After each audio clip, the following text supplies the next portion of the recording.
Consider this before viewing Conquerors, Alexander the Great. What do you know about Alexander the Great? What made him such a great leader? As you watch the program, think about the concept of strong leadership and identify Alexander's personality traits, strategic abilities, and leadership methods that justify this label. Assignment Discovery now presents Conquerors, Alexander the Great.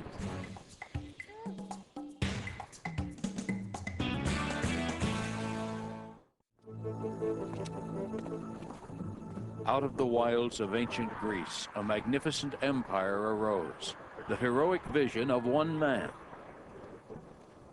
In just 13 years, he swallowed up most of the Western world and pushed deep into uncharted territory. He crushed the mightiest powers on earth and was hailed a king, an emperor, even a god. The first true conqueror, Alexander the Great, paved the road to glory.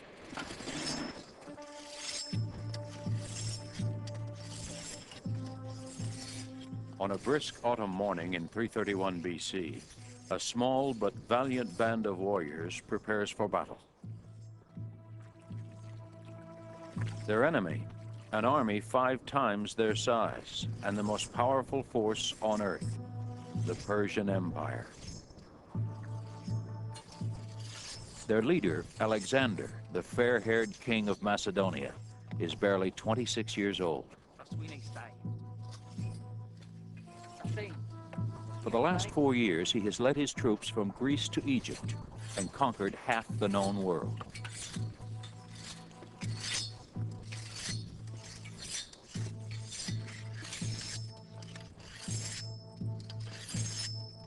But today, his men are uneasy.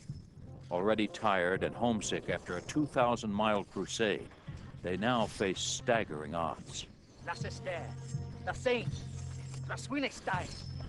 Still, Alexander is convinced this will be their finest hour. "You are Macedonians," he cries, "protected by Zeus."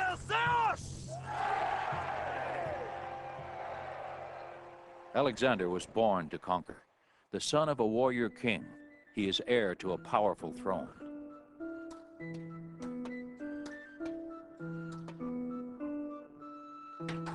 His father, Philip of Macedon, was the first to unite Greece's fiercely independent city-states after a century of bitter infighting.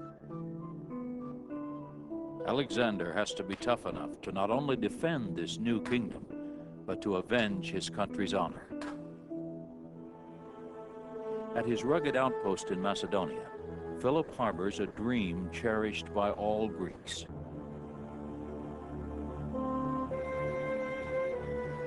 Across the Aegean Sea in Anatolia, now modern Turkey, the long-despised Persian Empire occupies several revered Greek cities, including the birthplaces of Aesop, Pythagoras, and Homer.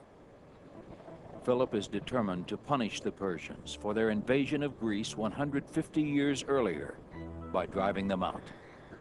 With such ambitions, a father must forge in his son a spirit as strong as iron.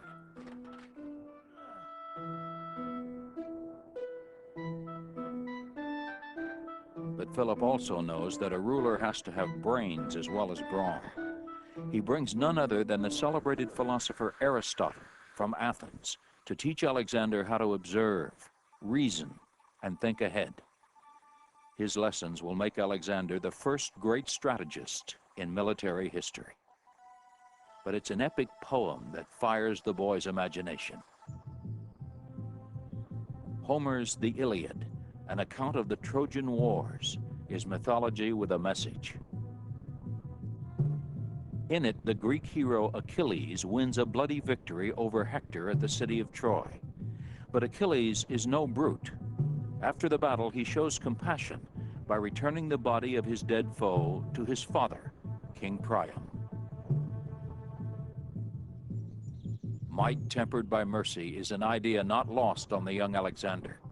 For the rest of his life, he will carry a copy of the Iliad wherever he goes. And Achilles, brave, fearless, the paragon of virtue, will become his role model and hero.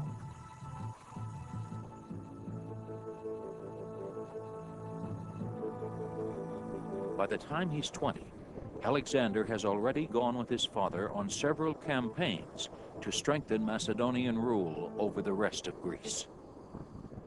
Along the way, he's learned to command the movements and the respect of the men. With a promising young general at his side and a united kingdom behind him, Philip is now ready to attack Persia, an empire 40 times larger than his own. While an advance guard sets sail for Anatolia, Philip stays behind to attend the wedding of his daughter, a union that will ensure peace with a neighboring kingdom.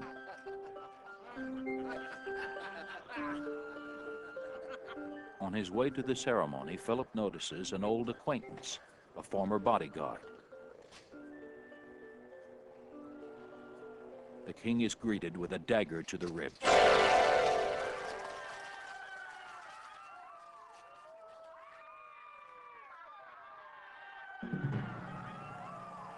Quickly, soldiers surround the young prince to protect him. Others chase down the assassin and kill him.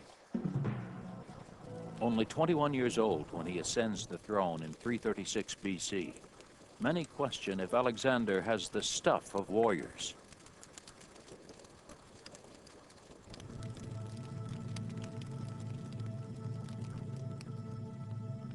But when a false rumor sweeps through Greece that he's been killed, it ignites a revolt against the new Macedonian ruler. As a warning to other Greeks, Alexander marches south to Thebes, the hotbed of the rebellion. There he strikes ruthlessly. The news spreads quickly. Alexander's conquest even reaches the oracle at Delphi, who declares him invincible. By the time Alexander arrives in Athens, no one dares oppose him. But instead of punishing his enemies, he offers them a proposition. If all of Greece will band together and provide him with soldiers, ships, and supplies, he will fulfill their dream and launch a war to liberate the Greek cities in Anatolia, occupied by the Persians.